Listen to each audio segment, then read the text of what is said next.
elechara m ụwa anya chọpụta otu ihe.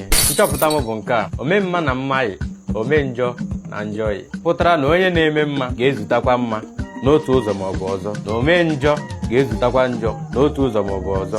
Agbanyeghị na ome mma n'ime ime mma ya niile ọ na-eme, ọ na-achọ imenwa ihe ehihie ahụ na-achọ imegide mma ọ na-eme. Mana otu okwu nwere ịbụ ome mma bụ elekwala ihe na-eme gburugburu gị ka ekwụsị ime mma ị na-eme. Jisie ike, ọrụ niile nwere ụgwọ. Na ọ bụ onye gbatara ọfụma n'ama egwuregwu ga-arachakwa oroma. Nke a bụ okwu nwere ịgwa gị. Ilewe ọnụ ụwa, ihe ọma agaghị adịkwa gị omume, uche gị dịkwa ya. N'ime maka oge agaala mgbe a ga-asị na ọ bụ nkịta ara nsị eze ere ewu. Ugbu a bụ ihe nkịta metara sọ nkịta, nke ewu metara sọ ewu. Isi mkpi dị na akpa mkpi.